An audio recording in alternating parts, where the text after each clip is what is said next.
Hey everybody, Ace Channel Liam here, and welcome back to my series where I'm going through each of the 8 Pokemon regions and I'm listing my favorite Pokemon from that region. It's a super simple series. If you haven't got the concept yet, what are you, fucking dumb? Today is actually my favorite of all the regions in terms of the region itself, the way it looks, you know, the aesthetics of the landscape, if you like. It's Kalos. It's the beautiful French-inspired region and it just looks absolutely bloody lovely. I mean, Galar's pretty nice, but then it does remind me of England occasionally and I'm like, oh boy. But Kalos is beautiful, and it's beautiful all year round. It's wonderful, but we're more interested in the Pokemon of this region, so I'm going to be listing my top 10 favorite Pokemon from the Kalos region. But before we get into it, hit like if you love this kind of content. Let's hit like 500 likes on the video, at least. That'd be nice. And hit subscribe if you're new, so you never miss one of these lovely, lovely opinion videos or any of my other videos. And one last thing, of course, don't forget, use code ACE to save yourself some money on G Fuel. What have we got today? We've got Life-Giving Black on Blackberry. Oh, it's actually, oh. But of course, with all that out the way, let's jump straight in and have a look at my top 10 Kalos Pokemon. Number 10, Avalugg.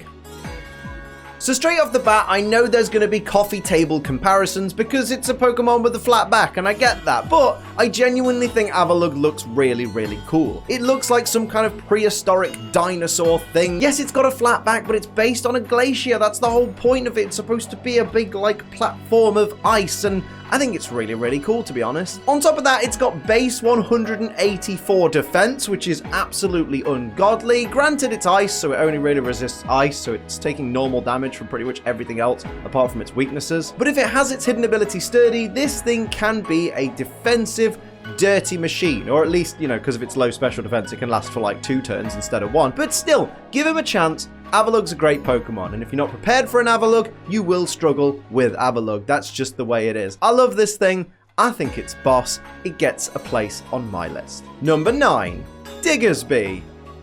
Diggersby, more like not my kind of Pokemon when I first saw it.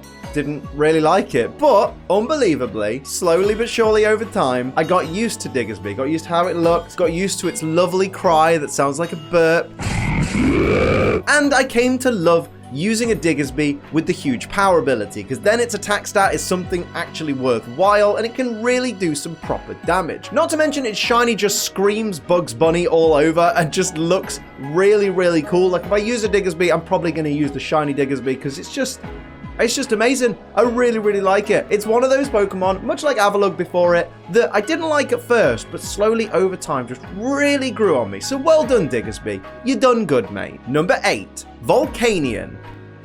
At first glance, this is the kind of Pokemon that you'd expect me to not be interested in because I notoriously do not like mythical Pokemon because they don't take any effort to get. It's not like you went on a quest and you searched for ages for a 0.2% encounter with this rare mythical Pokemon and you battled it tooth and nail and it had a disgusting catch rate. It's literally, you walked to GameStop and you went to the nice person behind the counter. Excuse me, can I have the code for that new Pokemon? What is that, please? I would really like it, please, thank you. And then the person at GameStop literally handed you a receipt with a code on it. You typed in the code and boom, you got your mythical. Not that interesting. Or some of them, they just send out by mystery gift. So literally you just have to connect to the internet and you're basically done. Quest achieved. But even with my disdain for the way you get mythicals, I can't deny that Volcanion looks like an absolute boss. Disgustingly beautiful shiny version as well. It's just wonderful as the looks of a Pokemon. It almost looks like a Digimon in a way because it's kind of got so much like complexity to it. I do love it, and it has one of my favorite abilities in Water Absorb. It's Water and Fire, which I think is just an amazing typing, and I wish we had more Water Fire Pokemon. I was hoping for that in Galar since it's like, you know,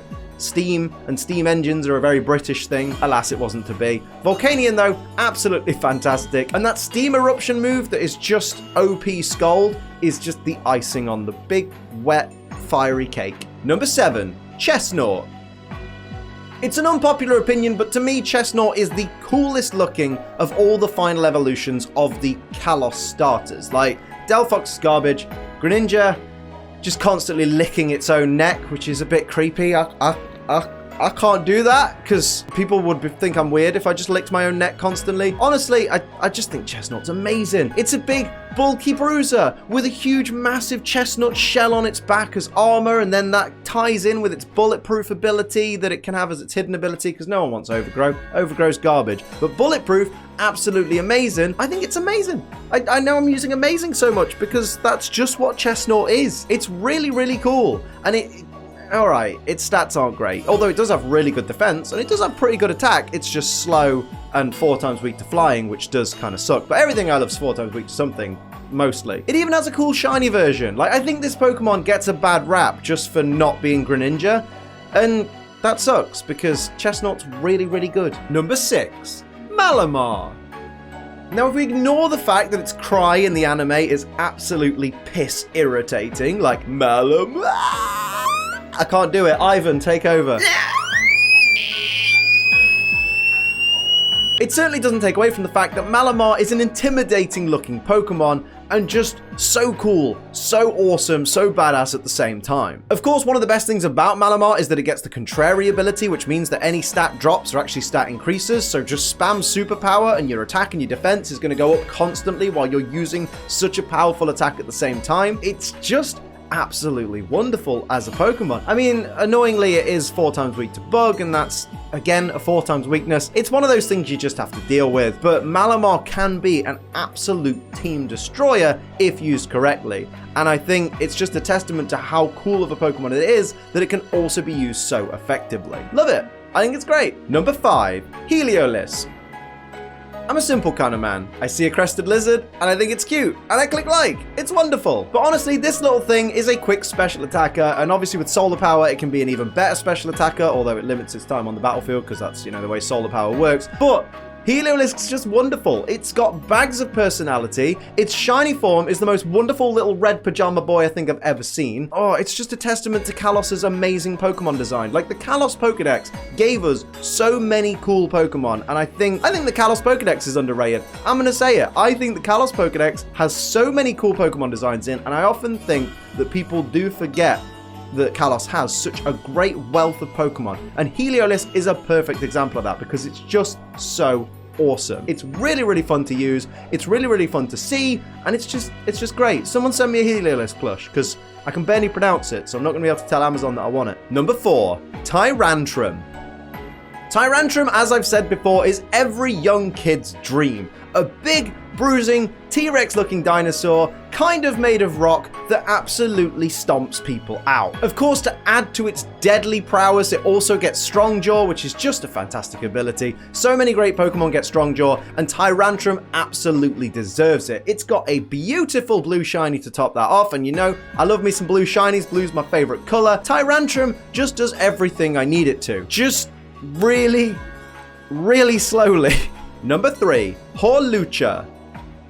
Hawlucha is a beautiful Pokemon that I don't really understand why it was in Kalos, which is a French-based region, when it's a Mexican luchador. You know, it's Lucha Libre. It's from Mexico. Why was it in the French region? I don't know. I hope we get a Mexican region soon, though, so we can have all the wrestling Pokemon in one place. That'd be absolutely wonderful. Although now that I think about it, Galar has Machamp, Graplocked, Hawlucha, Incineroar. It's got the wrestling team pretty much sorted. Saw can throw as well. Oh, it's forgettable Pokemon. But you know what's not forgettable? Hawlucha. It's wonderful. Not only is it adorned with the wonderful colors of the Mexican flag, but also it's got those Macho Man Randy Savage style frills as its wings. Every little bit that's gone into Hawlucha's design has been painstakingly, wonderfully thought out, and it works perfectly. Hawlucha is an absolutely wonderful Pokemon. It's so cool, it's so great. It gets Flying Press, which is the only flying/fighting move in the entire Pokemon world. It's just so cool. It broke boundaries, it gave us something new, much like Lucha Libre did in the professional wrestling world. Number 2, Frogadier.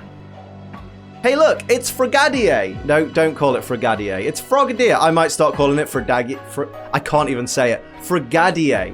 Frogadier. Mate, people get so angry if you called it Frogadier. Frogadier from now on. I just like it more than Greninja. Like, it does as much as Greninja does, just a little bit slower, because Greninja has, like, base 122 speed. Frogadier has, like, base 92 or 97 or something, which isn't great. I just prefer Frogadier's design. I'd have liked to have seen Frogadier evolve into something that looked a little bit more like Frogadier, given that Froakie had a bubble scarf, Frogadier had a bubble scarf, and then for some reason they went, wouldn't it be really cool if it just like licked the bubbles off its neck and it just had like a little flappy tongue everywhere? Don't see the point. I'm not a big fan of Greninja's design. I know you kids love it, and that's fine. You can love it by all means, but I'm allowed to not like it. I'm allowed to think, wow, that could have been done differently. I much prefer the previous form, because that's the joy of opinions. If I liked Greninja, it'd be really boring, wouldn't it? Because we'd all be like, hey, Greninja's cool, and you'd be like, yeah, and I'd be like, yeah, and we'd all be like, yeah, and that would be it. It'd be really boring. But at least we can have this bit of debate where it's like, maybe that could have been done differently. No, I think it's done well. No, I think it could be done differently. You know, that kind of thing. I love that, and I love Frogadier for everything that it is. So, Frogadier, well done. You've woke me dog up. And number 1, Noivern. Now, of course, Noivern's the number 1. It's freaking tattooed on my back. I love this Pokemon. It's so beautiful, so majestic. I've talked about it a million times before in videos, so I won't elaborate too much. But let's just say, it's so fast. It's got such great special attack. It gets Infiltrator, so things like Mimikyu aren't too much of a problem for it, especially if it's Focus Sashed, so it's just loads of fun to use in battle. It made it into Galar because it's just too good to keep out. Just love this thing. Like, the best thing to come out of Kalos is the Noivern line. Noibat and Noivern are just absolutely wonderful. It's beautiful. The color scheme's amazing. I'm not even going to put it shiny on screen because why would you tarnish such a wonderful Pokemon? I love this thing. I think it's beautiful. I think it's great. It's so fun to use in battle at the exact same time as being such a beautiful, majestic Pokemon. I think it's brilliant. I love it. I'm always going to love Noivern. It may be getting a run for its money with a certain new Pokemon, but I guess we'll get to that later on. But it's definitely up in my top 10 of all Pokemon in general, and it's certainly up there in my top 10 Kalos Pokemon because it's number 1. Ovs. So that's my list of my top 10 Kalos Pokemon. Let me know down in the comments what your top 10 Kalos Pokemon are. And of course, hit like if you enjoyed the video. Let's get 500 likes on this video. Subscribe if you're new. And of course, use code ACE to get yourself some money off G Fuel and see me on Twitch or something. You know the deal. Until next time, I'm Ace Liam. Keep on training.